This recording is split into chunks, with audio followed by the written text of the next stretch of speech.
अब आगे भाई और बहनों ध्यान से सुनिएगा गुरुदेव क्या कह रहे हैं। परम पिता परमात्मा कबीर जी की असीम कृपा से आप पुण्यात्माओं को उस अमर लोक का, अपने निज धाम का, स्थान का, अपने असली ठौर ठिकाने का ज्ञान हुआ। क्या कह रहे हैं पूज्य गुरुदेव भगवान कि परम पिता परमात्मा कबीर साहिब जी की असीम रजा से बच्चों आपको अपने उस अमर लोक, अमर धाम, सतलोक का ज्ञान हुआ।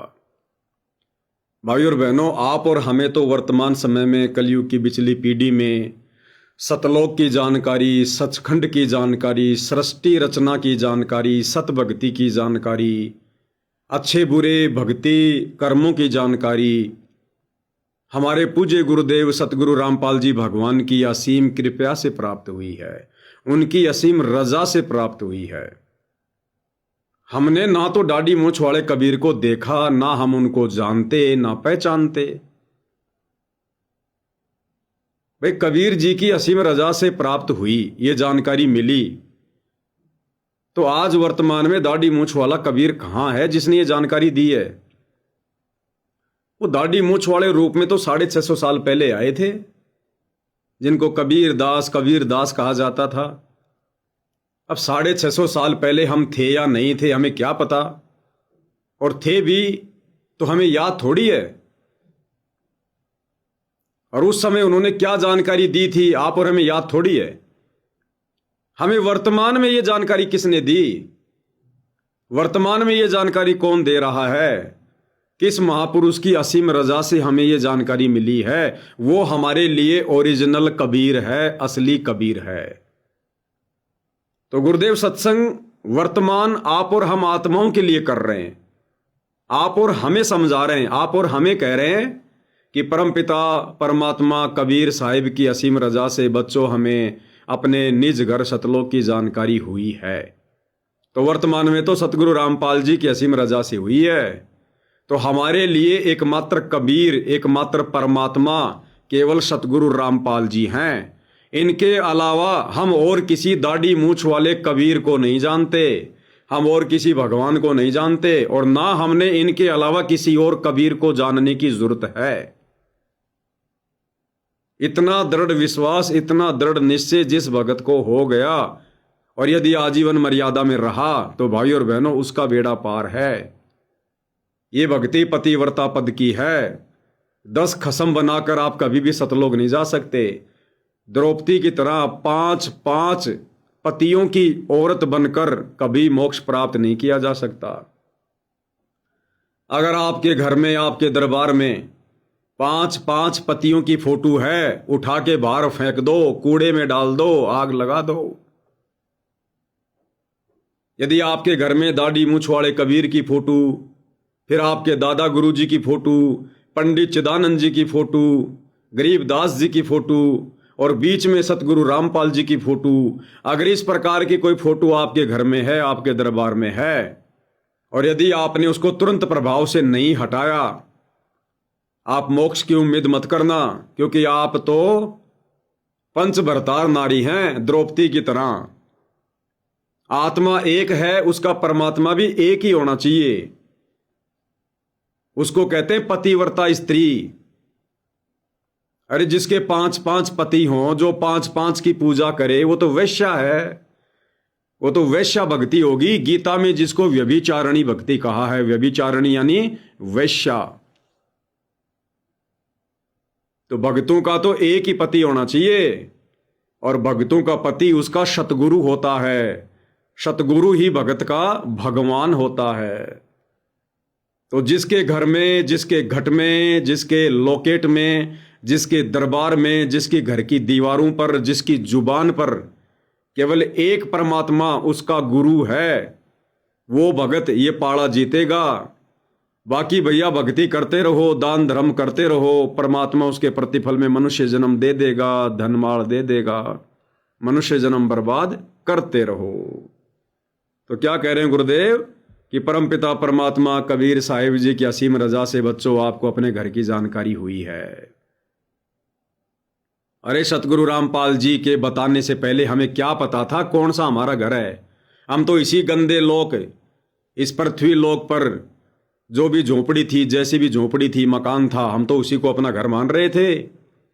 हमें तो सृष्टि रचना का पता भी नहीं था, इस ज्ञान के सिर पैर का भी पता नहीं था, कौन कबीर भगवान है शौपन में भी नहीं था। तो ये जानकारी वर्तमान में किसकी असीम रजा से मिली? सतगुरु रामपाल जी की असीम रजा से। हम केवल इनको जानते हैं, हम किसी और को नहीं जानते, और ना जानने की जरूरत है। तब भाई और बहनों हमारी बात बनेगी। परम पिता परमात्मा कबीर जी की असीम कृपा से आप पुण्यात्माओं को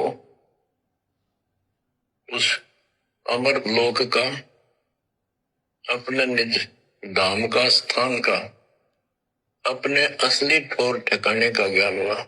आगे क्या कह रहे हैं गुरुदेव भगवान, ध्यान से सुनिएगा।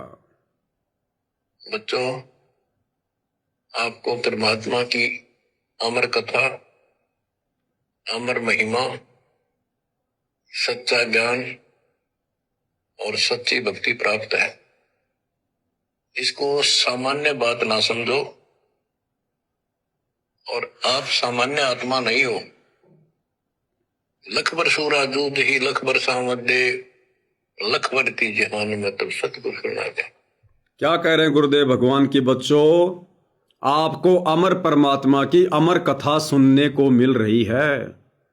आप अपने आप को सामान्य आत्मा मत समझना। सामान्य आत्मा कौन होती भाई और बहनों? सामान्य आत्मा उसे कहा जाता है जिस आत्मा के पास में शास्त्र अनुकूल सत भक्ति नहीं है, जिस आत्मा को सच्चा सतगुरु प्राप्त नहीं है। वो चाहे ब्रह्मा विष्णु महेश की आत्मा क्यों ना है, चाहे 33 करोड़ देवी देवताओं के शरीर में आत्मा क्यों ना है, वो सब सामान्य आत्मा है। जिसको सच्चा सतगुरु मिल गया, जिसको मोक्ष मार्ग मिल गया, काल की बेड़ियां काटने का हथियार मिल गया, तत्व ज्ञान मिल गया, वो विशेष आत्मा होती है, विशेष आत्मा। तो गुरुदेव कह रहे हैं बच्चों, अपने आप को सामान्य आत्मा मत समझना, हल्के में मत लेना अपने आप को। इस दुनिया में बड़े बड़े लोगों को देखकर, बड़े बड़े राजनेताओं को देखकर, बड़े बड़े धनपतियों को देखकर, बड़े बड़ी हस्तियों को देखकर, सेलिब्रिटीज को देखकर अपने आप को कमजोर मत समझना। अहंकार भी पैदा नहीं करना, मान बढ़ाई भी पैदा नहीं करनी, और मायूस भी नहीं होना, निराश भी नहीं होना। जो धन वर्तमान में आप और हम गरीब से दिखाई देने वाले, दबे कुचले से, काले कलूटे से दिखाई देने वाले आप और हमारे जैसे भक्तों को जो धन मिल गया, कबीरा सब जग निर्धना धनवंता ना कोय, धनवंता सो जानिए जिसके पास राम नाम धन होय। ये है दुनिया का सबसे बड़ा धन, जिसे ना कोई चोर चुरा सकता है, ना कोई ठग ठग सकता है। जिस धन को रखने के लिए बैंक की जरूरत नहीं है, तिजोरियों की जरूरत नहीं है, इस धन को छुपाने की जरूरत नहीं है। यह है दुनिया का सबसे बड़ा धन, अनमोल धन, भक्ति धन। ये धन यहां के प्रधानमंत्री के पास नहीं है, ये धन यहां के राष्ट्रपति को नसीब नहीं है, ये धन यहां के सबसे बड़े धनपति को नसीब नहीं है। वे तो नकली धन को, कोडियों को लाल समझकर पोटली बांधकर सेठ बने बैठे हैं। उनका ये धन शरीर छोड़ने के बाद यही रह जाएगा, कुछ काम नहीं आएगा। और जो धन आप और हम भाई बहन कमा रहे हैं, दिन प्रतिदिन भक्ति करके जोड़ रहे हैं, ये धन हमें यहां भी सुखी करेगा, और शरीर छोड़ने के बाद ये धन परमात्मा के दरबार में मिलेगा। और भक्ति करते करते कोई आपत्ति आ गई, इस धन के प्रतिफल में परमात्मा हर तरफ से हमारी रक्षा करेगा। और इस धन को जोड़ने वाले, इस भक्ति धन को जोड़ने वाले भगत आने वाले समय में इस संसार के नकली धन के भी सेठ बनेंगे। और जो आज इस सांसारिक नकली धन के सेठ कहलाते हैं, धनपति, कुबेरपति, अमीरपति कहलाते हैं। अब एकदम से उनकी बैटरी डिस्चार्ज होगी युग परिवर्तन के दौरान, अचानक से उनकी सर्व सुविधा परमात्मा के द्वारा छीन ली जाएगी। वो नकली सेठ थोड़े दिनों में आप और हमारे को कंगाल दिखाई देंगे, कंगाल। और नकली सेठ भी आने वाले दिनों में आप और हम भक्ति सेठों की इज्जत किया करेंगे, आप और हमारा सम्मान किया करेंगे। हमें चेयर पर बैठाकर खुद नीचे बैठा करेंगे कि आप तो हमारे से बड़े भगत हो। हम तो सारी जिंदगी डले ढोने में लगे रहे, हम तो इसी नकली धन को सर्वश्रेष्ठ धन मानकर मान बढ़ाई में फूले रहे, कभी भक्ति और भगवान की तरफ हमने ध्यान भी नहीं दिया। और आप लोगों ने तो इतना भक्ति धन कमा लिया, इतना भक्ति धन कमा लिया, हम आप लोगों की बराबरी नहीं कर सकते। इसलिए भाइयों और बहनों, आज आप और हम दबे कुचले से, गरीब से दिखाई देने वाले जो भगत हैं, आप और हमने मायूस होने की जरूरत नहीं है। आप और हमसे पूज्य गुरुदेव भगवान वो कमाई करवा रहे हैं, वो कमाई करवा रहे हैं जिस कमाई को ब्रह्मा विष्णु महेश भी नहीं कर सकते उन पदों पर रहते हुए। अगर उनको भी उस भक्ति धन की कमाई करनी है तो इस पृथ्वी पर आकर जन्म लेना पड़ेगा मनुष्य का, और मनुष्य जन्म से भी बात नहीं बनेगी अगर सच्चा सतगुरु नहीं मिला तो, जैसे आज आप और हमें मिल गया। तो परमात्मा ने बताया भगत कौन होता है। अकल अलूणे दीखते सर्व अकल के मूल। अकल अलूणे यानी ऐसे बेकार से दिखाई देने वाले लोग सोचते हैं इनके पास कोई दिमाग नहीं है, अकल अलूणे हैं ये, बेबुद्धि के हैं ये, बाबा रामपाल के भगत हैं ये। कहते हैं दुनिया को तो हम ऐसे दिखाई देंगे बेबुद्धि वाले, अकल अलूणे, लेकिन भगवान की नजरों में, भक्तों की नजरों में सर्व अकल के मूल। जो बुद्धि हम भक्तों के पास है, जो समझ आप और हमारे पास में है, वो यहां के ब्रह्मा विष्णु महेश के पास भी नहीं है। अकल अलूणे देखते सर्व अकल के मूल। और हम क्या करते हैं, हरदम रटे हरि नाम को और झूले अनहद झूल। हम हमेशा परमपिता परमेश्वर के नाम का सुमरण करते रहते हैं, उनके नाम का चिंतन मनन करते रहते हैं। झूले अनहद झूल। हम सतलोक के सौपन लेते रहते हैं, जैसे झूले के ऊपर बैठकर आदमी आराम से मौजी लेता है, आनंद महसूस करता है। तो आप और हम भाई बहन सतलोक की हिलोरे लेते हैं, सतलोक के विषय में सोचते रहते हैं। हमें कोई चिंता नहीं, कोई टेंशन नहीं, हमें भविष्य की कोई चिंता नहीं, क्योंकि हमें गुरुदेव ने भक्ति देकर चिंता मुक्त कर दिया। और वो बड़े बड़े धनपति, बड़े बड़े राष्ट्रपति, बड़े बड़े मुख्यमंत्री, और रात को सोते भी हैं तो नींद की गोलियां लेकर सोते हैं, गुट्टी सुट्टी लगा के शराब पी के सोते हैं। सुबह उठते ही उनके दिमाग में मोटर की तरह ऑटोमेटिक चिंताएं चलना शुरू हो जाती, ऑटोमेटिक। जैसे किसी व्यक्ति के ऊपर 10-20 लाख रुपए का कर्जा हो और बेचारा गरीब आदमी है, और सामने वाले ने दबाव डाल दिया कि भैया अगर अगले महीने मेरे 10 लाख नहीं दिए तो देख लेना तेरे घर पे कब्जा करूंगा। उसके पास देने को रुपया नहीं। अब वो व्यक्ति क्या करेगा बेचारा, वो रात को तो जैसे तैसे चिंता में चिंता में चिंता में सो तो जाएगा। जैसे ही सुबह उठेगा उसको सबसे पहले क्या याद आएगा, और उसके 10 लाख रुपए देने हैं, हे भगवान कहां से लाऊंगा, कहां से इंतजाम करूंगा, 1 महीना आने वाला है। कितना दुखी, कितनी पीड़ा का सामना करता है वो आदमी। तो भाइयों और बहनों, यहाँ के जितने भी बड़े बड़े लोग आप और हमें दिखाई देते हैं ना, ये अंदर से खोखले हैं, खोखले, ये अंदर से थोते हैं, थोते। इनको इतनी चिंता रहती है, इतनी टेंशन रहती है, इतनी टेंशन रहती है, इनको रात को नींद भी गोलियां खा खा के लेनी पड़ती हैं। इनका ये लोक भी दुखी, और मरने के बाद इनका परलोक क्या होगा, महादुखी, सीधे लक 84 में, सीधे नरक कुंड में। तो आप और हमें पूज्य गुरुदेव भगवान ने कितना बाईपास निकाल दिया।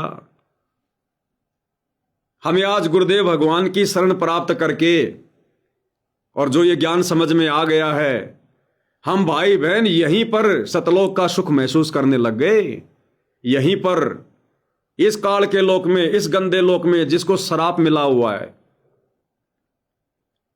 जब अपने बड़े भाई कूरम के पास में ये ज्योति निरंजन सृष्टि रचना की सामग्री लेने गया तो इसने वहां पर जबरदस्ती कर दी, इसने मुकुट हिला दिया। मुकुट में से वो सृष्टि रचना की सामग्री निकली, 5 तत्व 3 गुण, उनको लेकर दौड़ गया। पीछे से कूरम ने परमात्मा से कहा कि परमात्मा जी ऐसे ऐसे उसने मेरे से बदतमीजी की है और मैं उसकी पिटाई करूंगा। तो परमात्मा ने कहा कि बेटा नहीं, बड़े माफ करते हैं, छोटे गलतियां ही करते हैं, कोई बात नहीं, आज के बाद मैं उसको श्राप देता हूं, उसके लोक में कभी भी शांति नहीं होगी।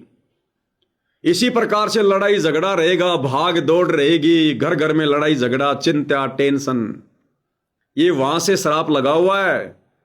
इसलिए तो यहां पर देवता भी सुखी नहीं है, देवताओं को भी दिन रात चिंता लगी रहती है। राक्षस कभी ऐसा कोई तप ना कर लें, ऐसी कोई भक्ति ना कर लें, तपस्या करके ब्रह्मा जी से, शंकर जी से, विष्णु जी से ऐसा कोई वरदान प्राप्त ना कर लें जिससे हमारे देवलोक पर उनका आधिपत्य हो जाए।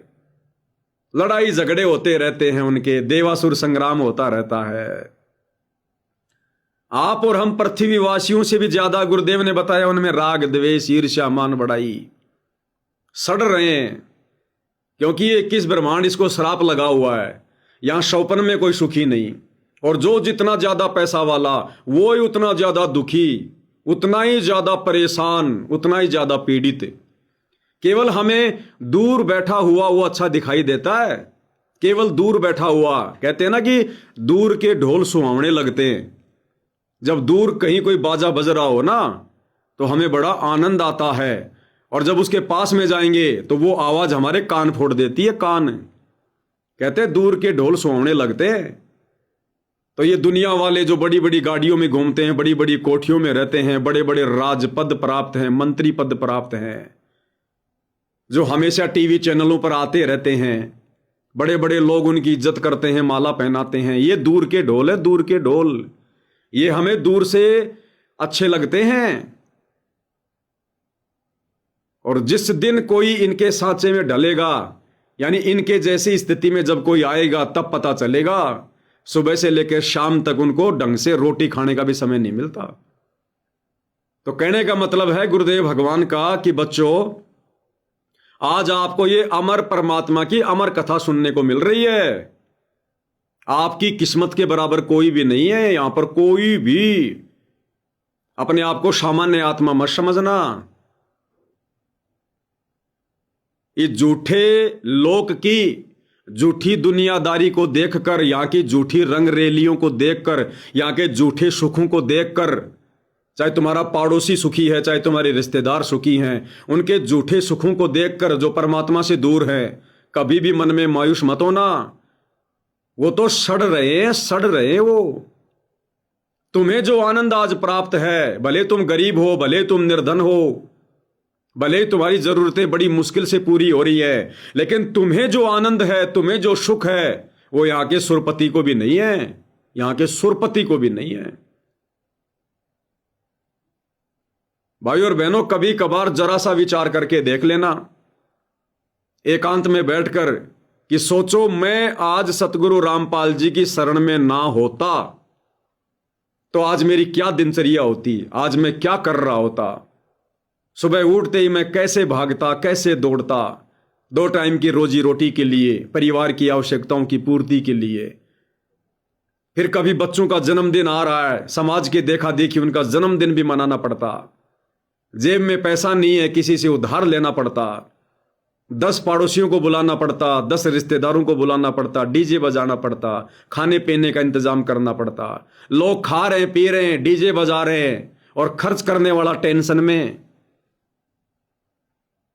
फिर कभी लड़की की शादी आ गई, लाखों रुपया, 10-12 लाख रुपया कहां से लाए बेचारा, कर्जा करेगा, लोन लेगा।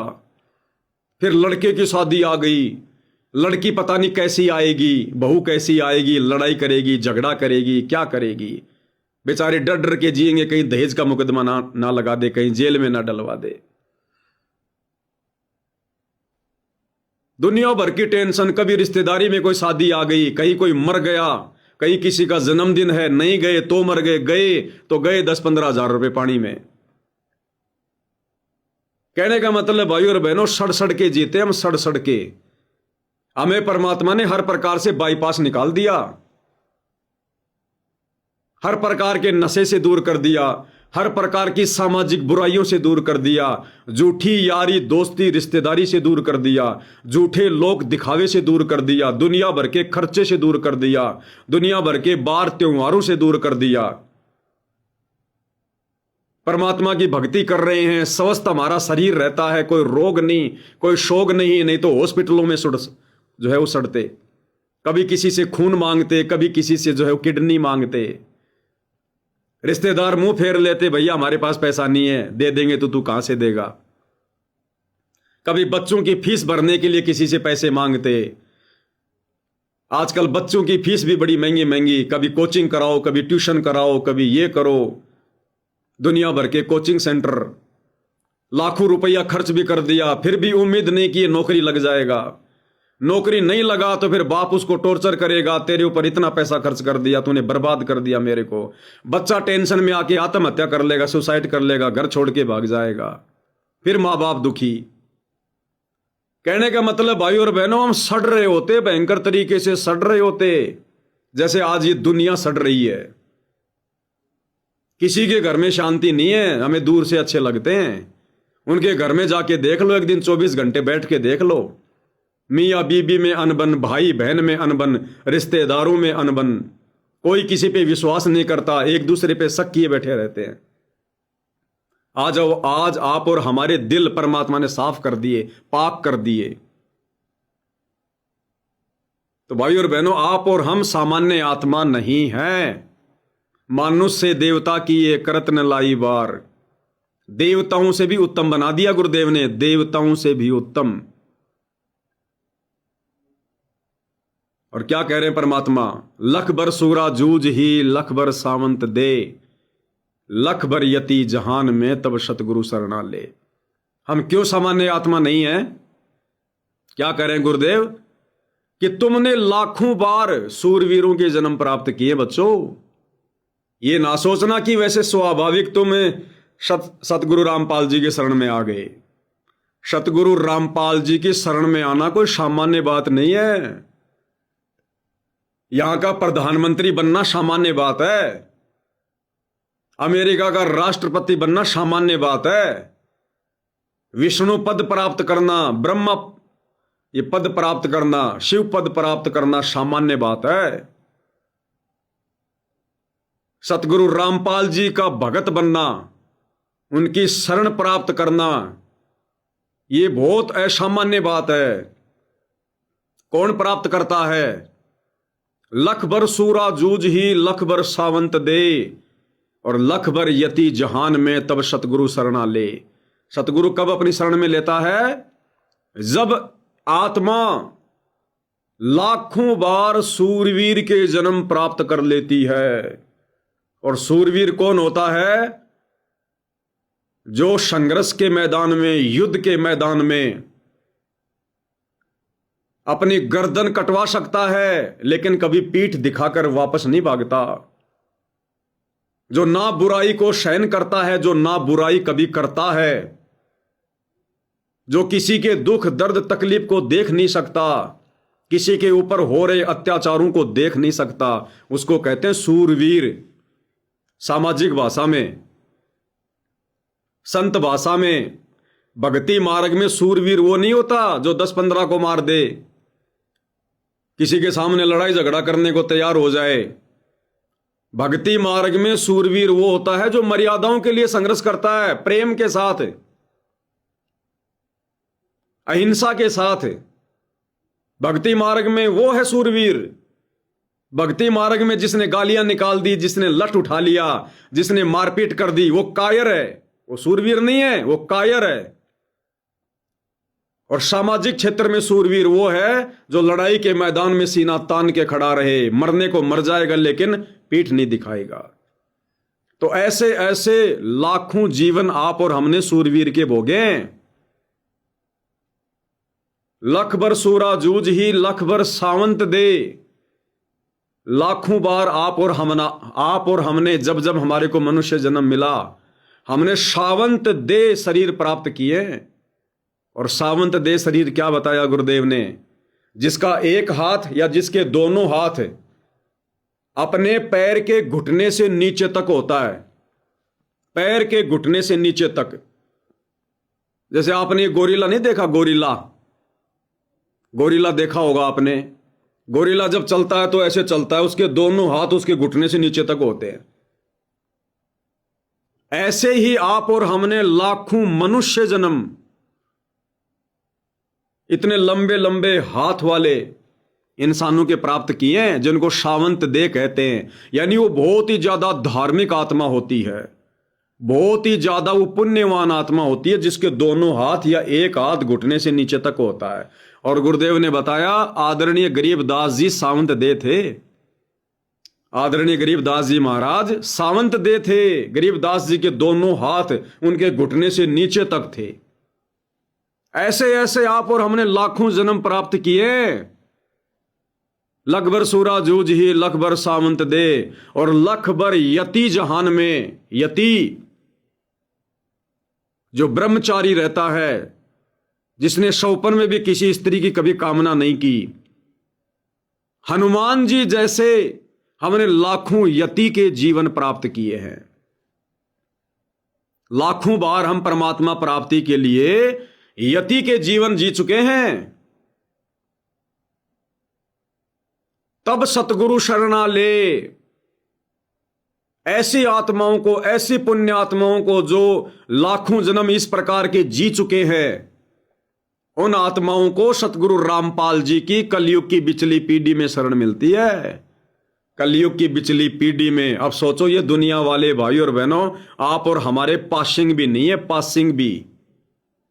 भले आज गांव का कोई पंच भी आपकी और हमारी इज्जत नहीं करता, क्योंकि सांसारिक लोग इज्जत करते हैं धनी आदमी की, अपने से ऊंचे पद और पोस्ट वाले की, अपने से ऊंचे रुतबे वाले की।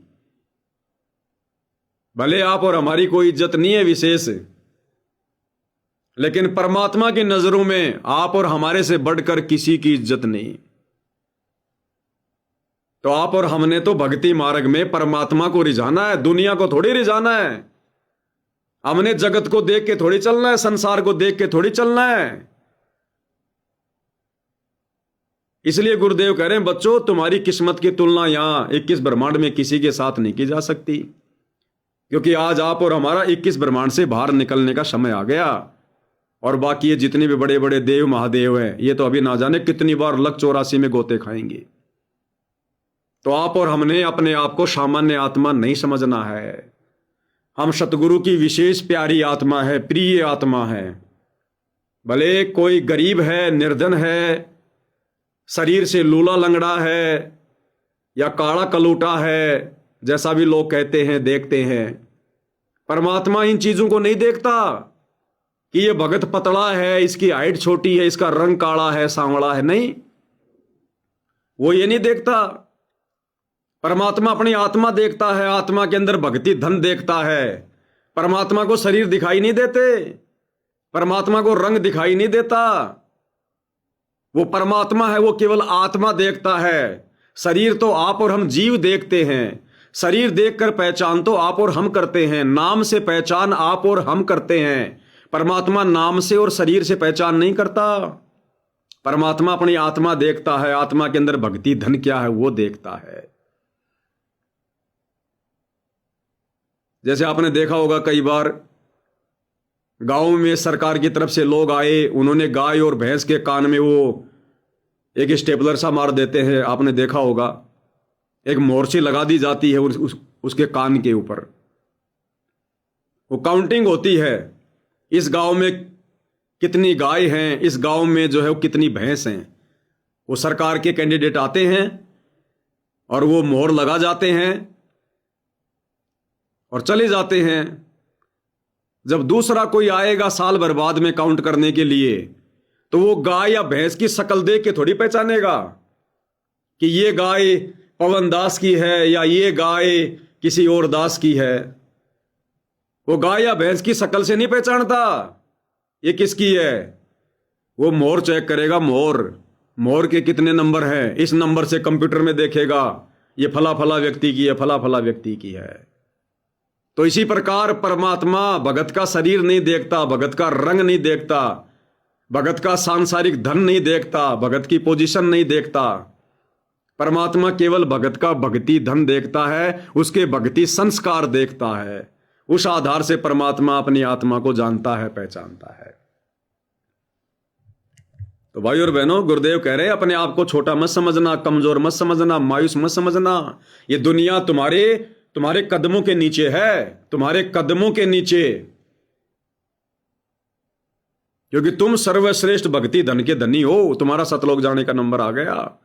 ये दुनिया तो ना जाने कितनी बार भवसागर में गोते खाएगी, कितनी बार लक 84 में कष्ट उठाएगी। जो आज हमें राजा बना दिखाई दे रहा है, महाराजा बना दिखाई दे रहा है, कुछ नहीं, वो केवल अपना संस्कार भोग रहा है। थोड़े दिन मौज मस्ती करके चला जाएगा, उछल कूद करके चला जाएगा, कर्म बिगाड़ के चला जाएगा, भक्ति धन नष्ट करके चला जाएगा जो कभी किसी जन्म में कमाया था, सीधा 84 में जाएगा और तुम सीधे विमान में बैठकर सतलोक जाओगे।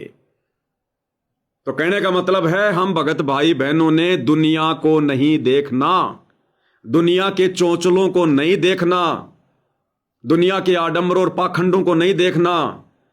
हमने आंख बंद कर लेनी है संसार की तरफ से, मुंह मोड़ लेना है, पीठ कर लेनी है। केवल अपने गुरुदेव भगवान के चरणों में देखना है, अपने आत्म कल्याण को देखना है कि हमने तो यहां से बाहर निकलना है, हमने यहां से बाहर निकलना है। ये दुनियादारी के गेम ना जाने असंख्य जन्मों में हमने कितनी बार खेल लिए, कुछ नहीं मिला, हमें कुछ नहीं मिला। तो अब की बार 84 से पार, अब की बार 84 से पार। क्या कह रहे हैं मालिक? बच्चों, आपको परमात्मा की अमर कथा, अमर महिमा, सच्चा ज्ञान और सच्ची भक्ति प्राप्त है। इसको सामान्य बात ना समझो, और आप सामान्य आत्मा नहीं हो। लख बर सूरा दूध ही लख बर सामदे, लख बर की जहान में तब सतगुरु सुना जाए।